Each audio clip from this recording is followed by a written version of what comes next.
Hello, Chemistry 12. This is Mr. Chan, and this is the first video in a two-part video lesson in regards to electrochemistry. So what I'm going to do today is I'm going to talk about balancing redox reactions. That is actually a continuation of the balancing half reactions. And then the second video will be talking about the quantitative aspects of redox reactions. Okay, so what I'm going to do is I'm just going to share the screen right now. Let's get this here, share screen. And you should have these notes. Okay, now it says balancing redox reactions. Okay, now there are two methods. There's something called the half reaction method, and that is the method that I'm going to be talking about today. Okay, now if we had more time, what I would do is do the oxidation number method. But all I want to do today is focus on the half reaction method. And in this case, what happens is you break the redox reactions into half reactions, balance, then combine them back together.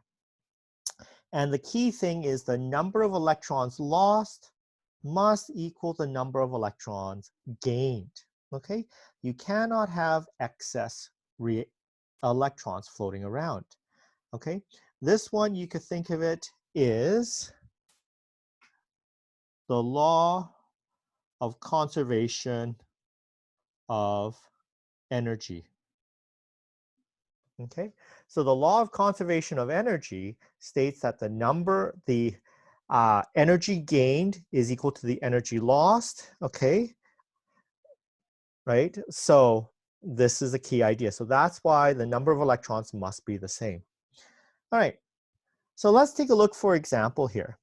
So let's say we have an example of HClO2 plus I minus 1 gives you Cl2 and HIO. Now, the first thing is you want to identify which are the two half reactions.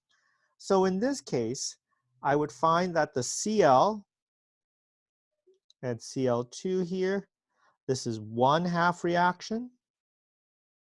And then you have the I minus 1 and the HIO. This is the second half reaction. So I'm just going to number the star here and number star here. Okay? Now, hopefully you are able to understand how I was able to go from I minus 1 to HIO and HClO2 to Cl2. So these individual reactions is from the balancing half reaction notes. Remember the major hydroxide. Okay? Now, once you balance each of the individual half reactions, what you do is you combine them together and balance the electrons. So again, you take a look here. You notice that I minus 1, that half reaction has 2 electrons that are produced, and the HClO2 has 6 electrons. Okay, so what you want to do is you want to multiply the top equation by 3. Okay, and so what you have is you have 3 here, 3 here, 3 here. Oopsie. Again, my pen ran out of ink. Haha. This is just because the computer is slow. Okay, so da da da da da da da. Okay.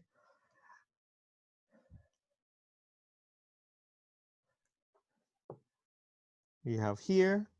Okay. The key thing is you notice the number of electrons here are exactly the same. So what happens here is these can cancel out these electrons, and then you just combine them together. Now, notice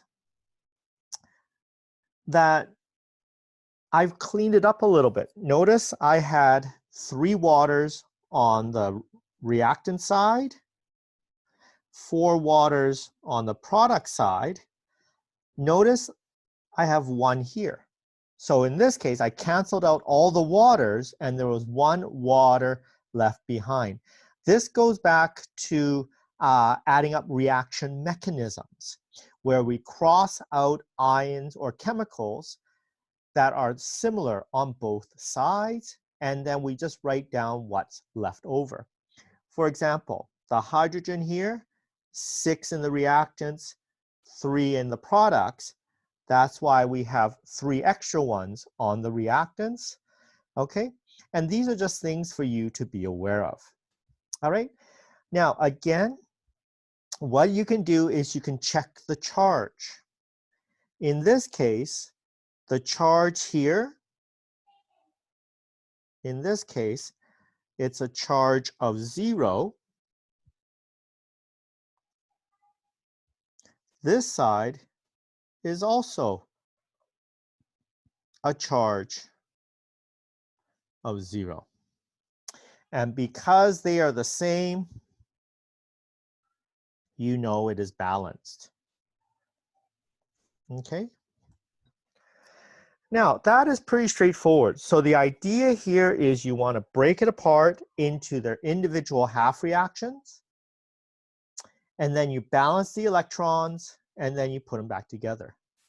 Now, most of the homework that I will give you is actually pretty straightforward, something like this. But there is a challenging one. Okay, how about if you had something like this? Br2 gives you Br minus 1. Again, my pen ran out of ink. Okay.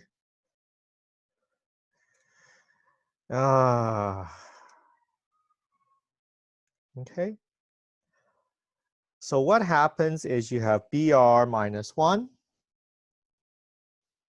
and Br O3 minus 1. Now, the problem you notice is this. You have one reactant, Br2, and you have 2 products, Br minus 1 and BrO3. So how would you approach this type of question? Is this. You would use this twice. Use twice. Now, what do I mean by use twice? What I mean is this. I take one Br2, goes to Br minus 1, and then I take the other one, I take another Br2, and that gives me BrO3 minus 1. So I use the same reactant twice. And in this case, what you do is, again, you balance with individual half reactions, and then balance out the electrons, and then recombine it. So what I'm going to ask you to do is I'm going to get you to try this and see if you can do it. And what I will do is I will give you the answers in the next week's lesson, or video conference, but do try it out, okay? So it's actually pretty straightforward. Now, I will let you know there is the oxidation number method, but that one I will let you read on your own to see if you like it. Both ways do work, okay, in terms of balancing redox reactions, but most people like this method because it's nice and easy and very clear, okay? All right, ladies and gentlemen, that is it for video lesson number 1, okay? And I will stop it here so that you know what you can work on the homework. And then what I will have is a second video for you folks to look at when you have some time. All right, ladies and gentlemen, thank you very much. Have a good day.